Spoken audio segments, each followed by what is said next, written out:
ചാണ്ടി ഉമ്മൻ സിന്ദാബാദ്, ചാണ്ടി ഉമ്മൻ സിന്ദാബാദ്, ചാണ്ടി ഉമ്മൻ സിന്ദാബാദ്, ചാണ്ടി ഉമ്മൻ സിന്ദാബാദ്, ചാണ്ടി ഉമ്മ നേതാവേ, ചാണ്ടി ഉമ്മ നേതാവേ, ധീരതയോടെ നയിച്ചോളൂ, ധീരതയോടെ നയിച്ചോളൂ, ജനലക്ഷങ്ങൾ പിന്നാലെ, ജനലക്ഷങ്ങൾ പിന്നാലെ, അഭിവാദ്യങ്ങൾ അഭിവാദ്യങ്ങൾ, അഭിവാദ്യങ്ങൾ അഭിവാദ്യങ്ങൾ, ചാണ്ടി ഉമ്മന് അഭിവാദ്യങ്ങൾ.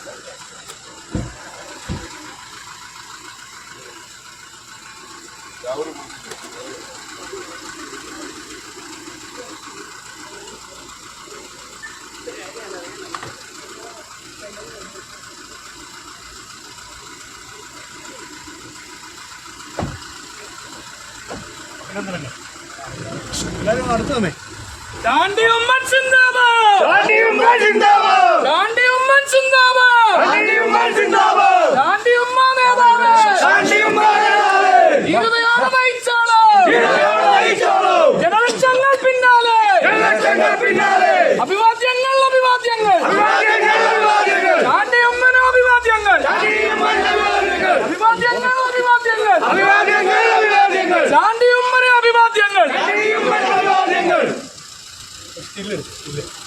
പ്രിയമുള്ളവരെ, നമുക്കറിയാം, നമുക്ക് പോലും ചിന്തിക്കാൻ കഴിയാത്ത വിധത്തിൽ, കാരണം ലോകത്തിലെ പ്രഥമ പൗരന്റെ അടുത്ത്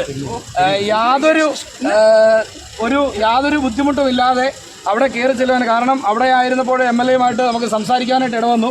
ആ സമയത്ത് അദ്ദേഹം പറയുകയുണ്ടായി, കാരണം ജീവിതത്തിൽ ലഭിക്കാവുന്ന ഏറ്റവും വലിയ ഒരു അംഗീകാരമാണ് കിട്ടിയത് എന്നുള്ളത്. പക്ഷേ അതിലുപരി അതിൻ്റെ ആ ഒരു സർവമത സമ്മേളനത്തിൻ്റെ ആ ഒരു തീരുമാനവുമായിട്ട് ആദ്യമേ ഇറ്റലിയിലായിരുന്ന സമയത്താണ് നമ്മുടെ മുണ്ടക്കൈ, നമ്മുടെ വയനാട്ടിലെ നമ്മുടെ ദുരന്തമുണ്ടായത്. പക്ഷേ നമ്മുടെ കേരളത്തിൻ്റെ മുഖ്യമന്ത്രി പിണറായി വിജയൻ തിരുവനന്തപുരത്ത് നിന്ന് വയനാട്ടിലെത്തുന്നതിന് മുൻപ് ഇറ്റലിയിൽ നിന്ന് ഈ നിൽക്കുന്ന നമ്മുടെ ചാണ്ടി ഉമ്മൻ അവിടെ വയനാട്ടിലെത്തി എന്നുള്ളത് നിങ്ങൾ ദൃശ്യമാധ്യമങ്ങളിലൂടെയൊക്കെയും കണ്ടതാണ്.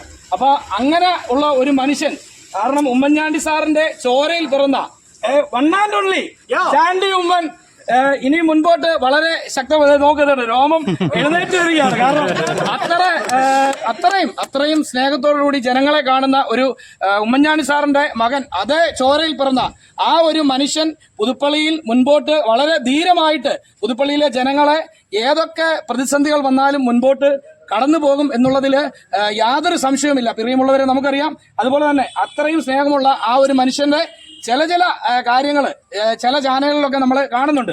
അപ്പോൾ മോശമായിട്ട് ചിത്രീകരിക്കുന്നതിന് വേണ്ടി ഒട്ടനവധി കാര്യങ്ങൾ നടക്കുന്നുണ്ട്. പക്ഷേ അതിൽ നിന്നൊക്കെ ആ പ്രതിസന്ധിയൊക്കെ അതിജീവിച്ചുകൊണ്ട് വളരെ ശക്തമായിട്ട് പുതുപ്പള്ളിയിലെ ജനങ്ങളോടൊപ്പം, പുതുപ്പള്ളിയുടെ ജനങ്ങളോട് തോളോട് തോൾ ചേർന്ന് നിന്നുകൊണ്ട് പ്രിയമുള്ള ചാണ്ടി ഉമ്മൻ പോകും എന്നുള്ളതിൽ യാതൊരു സംശയവും ആർക്കും വേണ്ട എന്നീ അവസരത്തിൽ പറഞ്ഞുകൊണ്ട് ഒരിക്കൽ കൂടി എല്ലാവിധ അഭിവാദ്യങ്ങളും പ്രിയമുള്ള ചാണ്ടി ഉമ്മനെ നേർന്നുകൊണ്ട് നിർത്തുന്നു. അതിന് രണ്ടു വാക്ക് സംസാരിക്കുന്നതിനോട് നമ്മുടെ ആദരണീയനായ കുഞ്ഞു പുതുശ്ശേരിയെ ക്ഷണിച്ചുകൊള്ളുന്നു. UDF-ന്റെ കൺവീനർ കൂടിയായ നമ്മുടെ, അതുപോലെ തന്നെ നമ്മുടെ ഫൗണ്ടേഷന്റെ നമ്മുടെ ആൾക്കാരായ ജോയ്സ് ഉണ്ട്, ശരത്തുണ്ട്, മധുവുണ്ട്, സിന്ധു ചേച്ചിയുണ്ട്, സിനി ചേച്ചിയുണ്ട്, ആഷ്ലി ചേച്ചിയുണ്ട്. അങ്ങനെ ഒട്ടനവധി ആളുകളൊക്കെയും ഇവിടെ എത്തിച്ചേർന്നിട്ടുണ്ട്. അതുപോലെ തന്നെ നമ്മുടെ മുൻ മണ്ഡലം പ്രസിഡന്റ് തോമസ് ചെറിയാൻ അവരോട് ഇവിടെയുണ്ട്. അവരെ ഒക്കെയും ഈ ചെറിയ രീതിയിൽ നിങ്ങൾ ഇത്രയും പേര് ഇവിടെ എത്തിച്ചേർന്നു. നിങ്ങളെ ഓരോരുത്തരെയും അഭിസംബോധന ചെയ്യുകയാണ്. അതുപോലെ തന്നെ രണ്ടു വാക്ക് സംസാരിക്കുന്നതിന് വേണ്ടി നമ്മുടെ UDF-ന്റെ ചെയർമാൻ പ്രിയമുള്ള കുഞ്ഞു പുതുശ്ശേരിയെ ക്ഷണിച്ചുകൊള്ളുന്നു. ഏറെ പ്രിയപ്പെട്ട സഹപ്രവർത്തകരെ, സുഹൃത്തുക്കളെ, വലിയ സന്തോഷമുണ്ട്. നമ്മുടെ പ്രിയപ്പെട്ട നേതാവ്, പ്രിയപ്പെട്ട MLA ശ്രീ ചാണ്ടി ഉമ്മൻ ലോക സമ്മേളനത്തിന് ശേഷം അദ്ദേഹം ഇന്ന് പുതുപ്പള്ളിയിലേക്ക് മടങ്ങിയെത്തിയിരിക്കുകയാണ്.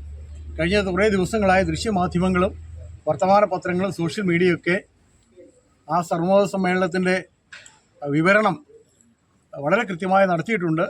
നമുക്കറിയാം, ശ്രീനാരായണ ഗുരുദേവൻ്റെ വലിയ പ്രസക്തി ലോകമെമ്പാടും അറിയിക്കുന്ന ആ ദൗത്യം ശിവഗിരി മഠം ഏൽപ്പിച്ചത് നമ്മുടെ പ്രിയപ്പെട്ട ശ്രീ ചാണ്ടിയമ്മനെയാണ്. ആ പരിപാടിയുടെ ജനറൽ കൺവീനറായി അദ്ദേഹം പ്രവർത്തിച്ചു. വത്തിക്കാനിലെത്തി മാർപ്പാപ്പയുമായി സംസാരിച്ചു. മാർപ്പാപ്പയുടെ അനുഗ്രഹത്തോടു കൂടെ വത്തിക്കാനിൽ അതിൻ്റെ ഉദ്ഘാടന കർമ്മം നിർവഹിക്കാനിടയായി തീർന്നു. മലയാളികളായ പുതുപ്പള്ളിക്കാരായ നമ്മളെ സംബന്ധിച്ചിടത്തോളം ഏറ്റവും വലിയ അഭിമാനമാണ് നമുക്ക് ലഭിച്ചിരിക്കുന്നത്. ഞാൻ കഴിഞ്ഞ ദിവസം ഒരു സമ്മേളനത്തിൽ പങ്കെടുത്തപ്പോൾ ഞാൻ അദ്ദേഹത്തിൻ്റെ പേര് വിട്ടുപോയി. അദ്ദേഹം പറഞ്ഞു, ചാണ്ടിയുമ്മൻ ഒരിക്കൽ ഉമ്മൻചാണ്ടിയായി മാറും എന്ന് പറഞ്ഞ ഒരു വാക്ക് ഞാനിപ്പോഴും ഓർക്കുന്നു. ഒരു കാര്യം വളരെ കൃത്യമായി അടിവരയിട്ട് ഞാൻ പറയുന്നു, പ്രിയപ്പെട്ട ചാണ്ടിയുമ്മൻ ഉമ്മൻചാണ്ടി സാറായി മാറിയിട്ടുണ്ട് എന്നുള്ള കാര്യത്തിൽ ആർക്കും സംശയം വേണ്ട. ആർക്കും അവഗണിക്കാനാവാത്ത ഒരു വലിയ ശക്തിയായി പ്രിയപ്പെട്ട ചാണ്ടിയുമ്മൻ മാറിയിട്ടുണ്ട്. എനിക്ക് ഏറ്റവും വലിയ സന്തോഷമുള്ള കാര്യം, അദ്ദേഹം വളരുന്നതോടൊപ്പം മാനവ സ്നേഹത്തിൻ്റെ, മനുഷ്യ സ്നേഹത്തിൻ്റെ നിറയാത്ത ഒരു കുടമായി അദ്ദേഹം മാറിക്കൊണ്ടാണ് ഇരിക്കുന്നത്. ഇന്നും പാവപ്പെട്ട ആളുകളെ, ആശ്രയമില്ലാത്ത ആളുകളെ, അവരെ കണ്ടുപിടിക്കുന്നതിന്, അവരെ ചേർത്ത് നിർത്തുന്നതിനുള്ള വലിയ ഒരു തീരുമാനവുമായിട്ടാണ് അദ്ദേഹം കടന്നു വന്നിരിക്കുന്നത്. മാത്രമല്ല, ഇപ്പോൾ രാവിലെ പുതുപ്പള്ളി പള്ളിയിൽ വെച്ച് കണ്ടപ്പോൾ അദ്ദേഹം പറഞ്ഞു, ഈ യാത്രയിലുണ്ടായ ഏറ്റവും വലിയ മറ്റൊരു നേട്ടം പുതുപ്പള്ളിയിൽ എല്ലാ ദിവസവും ഭക്ഷണം ഇല്ലാത്ത ആളുകൾക്ക്, ഭക്ഷണം കഴിക്കാത്ത ആളുകൾക്ക് സൗജന്യമായ ഭക്ഷണം കൊടുക്കുന്നതിനുള്ള ഒരു പുതിയ പദ്ധതി അഞ്ചപ്പം എന്ന പേരിൽ അടുത്ത ദിവസം തന്നെ പുതുപ്പള്ളിയിൽ നമ്മൾ ആരംഭിക്കുകയാണ്. അദ്ദേഹത്തിൻ്റെ ഈ യാത്രയിലുണ്ടായ ഒരു വലിയ നേട്ടമായി നമ്മളതിനെ കാണുന്നു. അപ്പോൾ തീർച്ചയായും എല്ലാ നിലയിലും വലിയ സ്നേഹ ആദരങ്ങൾ ഏറ്റുവാങ്ങിക്കൊണ്ട് വീണ്ടും നാട്ടിലേക്ക് എത്തിച്ചേർന്നിരിക്കുന്ന നമ്മുടെ പ്രിയപ്പെട്ട MLA ഒരിക്കൽ കൂടി അഭിനന്ദിക്കുന്നു. നിങ്ങൾക്ക് എല്ലാവർക്കും വേണ്ടി എല്ലാവരുടെയും വലിയ പ്രാർത്ഥനയും പിന്തുണയും ഉണ്ടാകണം എന്ന് മാത്രം ഒരിക്കൽ കൂടി അഭ്യർത്ഥിച്ചുകൊണ്ട് അവസാനിപ്പിക്കുന്നു. അടുത്ത ചുരുങ്ങിയ വാക്കുകളിൽ സംസാരിക്കുന്നത് നമ്മുടെ ബ്ലോക്ക് പഞ്ചായത്ത് അംഗം കൂടിയായ പ്രിയമുള്ള സിന്ധു ചേച്ചിയെ ക്ഷണിച്ചുകൊള്ളുന്നു. ഏറ്റവും പ്രിയങ്കരനായ നമ്മുടെ എല്ലാം പ്രിയപ്പെട്ട നമ്മുടെ MLA ശ്രീ ചാണ്ടിയുമ്മൻ, അതുപോലെ തന്നെ നമ്മുടെ കോൺഗ്രസിൻ്റെ നേതാക്കൾ, അതുപോലെ നമ്മുടെ ഫൗണ്ടേഷൻ്റെ പ്രിയപ്പെട്ടവർ, എല്ലാവർക്കും നമസ്കാരം. നമുക്കറിയാം, നമ്മുടെ ഏറ്റവും വലിയ അഭിമാനത്തിൻ്റെ നിമിഷമാണ് നമ്മളിത്. ഇവിടെ ഇതിനു മുമ്പ് ജസ്റ്റിസ് സൂചിപ്പിച്ച പോലെ നമുക്ക് പറയുമ്പം നമ്മുടെ ഹൃദയം പൊട്ടിപ്പോകുന്ന ഒരു അഭിമാനം നമുക്ക് എല്ലാവർക്കും ഉണ്ട്. ലോക സർവ്വമത സമ്മേളനത്തിൽ 100 വർഷങ്ങൾക്ക് മുമ്പ് ശ്രീനാരായണ ഗുരുദേവൻ ആലുവയിൽ വെച്ച് സർവ്വമത സമ്മേളനം വിളിച്ചു കൂട്ടിൻ്റെ 100ാം വാർഷികം നടക്കുകയാണ്. അത് വത്തിക്കാനിൽ നമുക്കെല്ലാം നമുക്കൊന്നും എത്തിപ്പെടാൻ പറ്റാത്ത, നമുക്ക് ചിന്തിക്കാൻ പറ്റാത്ത തലത്തിലേക്ക് നമ്മുടെ പ്രിയപ്പെട്ട MLAക്ക് ഇവിടെ പറഞ്ഞ പോലെ ഒരു സെക്യൂരിറ്റിയുടെ ഒരു ഇതുമില്ലാതെ നമ്മുടെ ലോക പ്രഥമ പൗരൻ്റെ അടുത്ത് നിന്നുകൊണ്ട് ആ സർവ്വമത സമ്മേളനം നമ്മുടെ കേരളത്തിൻ്റെ നേതൃത്വത്തിൽ നയിക്കുവാൻ സാധിച്ച് അങ്ങനെ ഒരു വലിയ ഒരു നേട്ടം കൈവരിച്ച് നമ്മുടെ മുമ്പിലേക്ക് വന്നിരിക്കുകയാണ്. നമ്മുടെ പ്രിയങ്കരനായ ഉമ്മൻചാണ്ടി സാറിൻ്റെ എല്ലാ അനുഗ്രഹവും നമ്മുടെ ചുറ്റിനും എപ്പോഴും നമ്മുടെ കൂടെ തന്നെ ഉണ്ട് എന്നുള്ളതിൻ്റെ വലിയ ദൃഷ്ടാന്തമാണ്. സാറിൻ്റെ പാതകളെ പിന്തുടർന്നുകൊണ്ടാണ് നമ്മുടെ പ്രിയപ്പെട്ട MLA ഇപ്പോൾ അതോടൊപ്പം തന്നെ സാറിനെ പോലെ തന്നെ ആ പാത പിന്തുടർന്നുകൊണ്ട് എല്ലാവരെയും ഒരുപോലെ കണ്ടുകൊണ്ട് സർവരെയും ജാതി മത ഭേദത്തിനൊക്കെ അപ്പുറമായി എല്ലാവരെയും ഗുരുവിൻ്റെ ഒരു വചനം തന്നെയുണ്ട്, അരുളില്ലേ അതെങ്കിൽ അസ്ഥിതോൽ സ്ഥിരനാറുന്നൊരു ഉടമ്പദാനവൻ എന്ന് പറഞ്ഞു. അതായത് അരുളില്ലെങ്കിൽ മനുഷ്യനൊക്കെ വെറും ഒരു ഉടമ്പായിട്ട് അസ്ഥി, തോല്, സ്ഥിര എന്നിവ കൊണ്ട് നാറുന്ന ഒരു ശരീരമായി മാറും. പക്ഷെ ഇവിടെ നമ്മൾ കണ്ടത് യഥാർത്ഥ മനുഷ്യൻ, മാനവസ്നേഹം എന്താണ് എന്ന് നമ്മളെ പഠിപ്പിച്ച് അത് ഈ ലോകജനതയ്ക്ക് പകർന്നു തരുന്ന നമ്മുടെ പ്രിയപ്പെട്ട MLA വലിയൊരു നേട്ടം കൈവരിച്ചു വന്നിരിക്കുകയാണ്. ഇനിയും മുന്നോട്ട് എല്ലാ ഉയർച്ചകളിലും എത്തട്ടെ എന്ന് പ്രാർത്ഥിച്ചുകൊണ്ട് എല്ലാവിധമായ ആശംസയും അറിയിച്ചുകൊണ്ട് എൻ്റെ വാക്കുകൾ പ്രിയപ്പെട്ടവരെ, വളരെയധികം സന്തോഷമുണ്ട് ഇവിടെ വരുവാനും നിങ്ങളോടൊപ്പം 2 മിനിറ്റ് ചെലവഴിക്കാൻ. അടിയന്തരമായ പരിപാടി ഉള്ളതുകൊണ്ട് ഞാൻ നീട്ടി പ്രസംഗിക്കുന്നില്ല. പക്ഷേ ഇത് വലിയ ഒരു സൗഭാഗ്യമായിട്ട് കരുതുകയാണ്. ഗുരുദേവന്റെ സർവ്വസമ്മേളനത്തിന് 100ാം വർഷം അങ്ങ് വത്തിക്കാനിൽ വെച്ച് നടത്തുവാനുള്ളൊരു ഭാഗ്യം, ഒരു നിയോഗം ഗുരുദേവന്റെ അനുഗ്രഹത്താലും ദൈവത്തിന്റെ കരുണയാലും ലഭിച്ചു. തീർച്ചയായിട്ടും അവിടെ പോയി ഇത്ര വലിയ ഒരു പരിപാടി സംഘടിപ്പിക്കാൻ പറ്റുമെന്ന് ആരും വിചാരിച്ചില്ല. പക്ഷേ അഭിവന്ദിയ അത്യുന്നത കർദിനാൾ, ഇപ്പോൾ കർദിനാളായി നമ്മുടെ മണിമുത്ത്, ഈ കോട്ടയത്തിന്റെ മണിമുത്തായിരിക്കുന്ന ജോർജ് പൂക്കാട് പിതാവ്, അദ്ദേഹം ഒറ്റയാൾ വിചാരിച്ചുകൊണ്ടാണ് ഇത്രയും മനോഹരമായി നടന്നത്. അതിൻ്റെ സ്വാമിമാരും എല്ലാവരും ഞങ്ങളെല്ലാം അത്ഭുത സ്തബ്ധരായി നിൽക്കുമായിരുന്നു. എങ്ങനെയാണ് ഈ പരിപാടി സംഘടിപ്പിച്ചത്, എത്ര മനോഹരമായി സംഘടിപ്പിച്ചു. അതിന് മുഴുവൻ പിന്തുണയും റോമിൽ നിന്ന് ഞങ്ങൾക്ക് ലഭിക്കുകയുണ്ടായി. ലോകത്തിലെ 6 മതങ്ങൾ പങ്കെടുക്കുന്ന പരിപാടിയാണ് അവിടെ സംഘടിപ്പിച്ചത്. തീർച്ചയായിട്ടും ഈ ഒരു അവസരം ഒരിക്കലും മറക്കാൻ പറ്റുന്ന ഒരു സാഹചര്യമല്ല. അതുപോലെ തന്നെ നിങ്ങളോടാണ് പ്രത്യേകമായ നന്ദി എനിക്ക് പറയാനുള്ളത്. കാരണം നിങ്ങൾ അധികം നാൾ MLA വിട്ടു പിരിഞ്ഞിരുന്നിട്ടില്ല. പക്ഷേ ഇപ്പോഴത്തെ MLA ഇച്ചിരി അങ്ങോട്ട് പോകുന്ന ആളാണ്.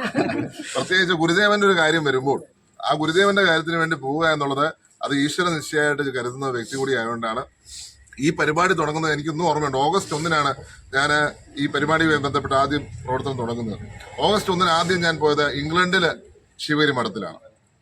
ഇന്ത്യക്ക് പുറത്തുള്ള ശിവഗിരി മഠം ഉള്ളത് ഇംഗ്ലണ്ടിലാണ്. അവിടെ പോയിട്ടാണ് ഞാൻ തുടങ്ങിയത്. അവിടുന്ന് തുടങ്ങിയതിന് ശേഷം ദൈവത്തിന് കൊണ്ട് 13-ാം തീയതി മാർപ്പാപ്പ തിരുമേനിയെ കാണുവാനും അവിടുന്ന് പെർമിഷൻ എടുക്കുവാനും സാധിച്ചു.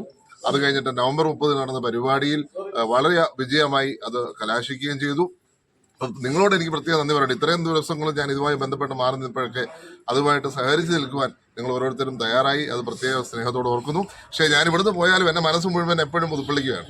പുതുപ്പള്ളിക്ക് വേണ്ടി ഇതൊക്കെ ചെയ്യാൻ സാധിക്കുമെന്നുള്ള കാര്യമാണ്. അതിൻ്റെ ഭാഗമായിട്ടാണ് നമുക്ക് ഒരു സ്വിമ്മിംഗ് പൂള് നമുക്ക് ഇന്നലെ ഞാൻ കരാർ ഒപ്പിട്ട് കൊടുത്തിരിക്കുകയാണ്. മാർച്ച് 1 അന്താരാഷ്ട്ര നിലവാരമുള്ള സ്വിമ്മിംഗ് പൂള് മീനടത്ത് നമ്മൾ പണി തുടങ്ങിയത് പൂർത്തിയാക്കുവാനുള്ള കരാറ് കമ്പനിയുമായിട്ട് ഒപ്പിട്ട് പൂർത്തിയാക്കുന്നു.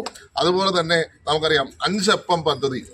ഇവിടുത്തെ വിശക്കുന്ന ആരും ഉണ്ടാകാൻ പാടില്ല, അതായത് വിശന്നിരിക്കാൻ പാടില്ല, അവർക്ക് ഭക്ഷണം കൊടുക്കണം എന്നുള്ള നിലപാട് എൻ്റെ പിതാവിൻ്റെ ആഗ്രഹം, എൻ്റെ പിതാവിൻ്റെ സ്വപ്നം യാഥാർത്ഥ്യമാകുന്ന രീതിയിൽ ഫാദർ ജോസ് ബോബി അച്ഛൻ്റെ നേതൃത്വമുള്ള 5 അപ്പം അത് പുതുപ്പള്ളിയിൽ സ്ഥാപിക്കുവാനുള്ള തീരുമാനം ന്യൂയോർക്കിൽ വെച്ച് അതിൻ്റെ ഒരു ഭാരവാഹിയായിരിക്കുന്ന ഇപ്പോൾ ന്യൂയോർക്ക് സിറ്റിയുടെ അഡ്മിനിസ്ട്രേറ്റർ ആയിരിക്കുന്ന അദ്ദേഹവുമായിട്ട് സംസാരിച്ച് തീരുമാനിച്ചു. അപ്പോൾ ഇവിടുന്ന് പോയാലും പുതുപ്പള്ളിക്കൊപ്പം എന്തൊക്കെ ചെയ്യാൻ സാധിക്കും എന്നുള്ളതായിരുന്നു എൻ്റെ മനസ്സിലെപ്പോഴും. അതിനോട് ചേർന്ന് നിങ്ങൾ ഓരോരുത്തരും നിന്നു. ഒപ്പം ഇവിടെ നമുക്കറിയാം തെരഞ്ഞെടുപ്പ് നടന്നപ്പോഴും അത് തെരഞ്ഞെടുപ്പിൽ ഞാൻ ദൂരെ ആയിരുന്നിട്ട് ഇടപെടുവാൻ സാധിച്ചതൊക്കെ നിങ്ങളുടെയൊക്കെ ഓരോ ഇടപെടലും കൊണ്ടാണ്. പ്രത്യേകം നന്ദി നിങ്ങൾ ഓരോരുത്തരും അറിയിച്ചുകൊണ്ട് ഈ നൽകിയ സ്നേഹ സ്വീകരണത്തിന് ഒരിക്കൽ കൂടി നന്ദി പറയുന്നു. നമസ്കാരം.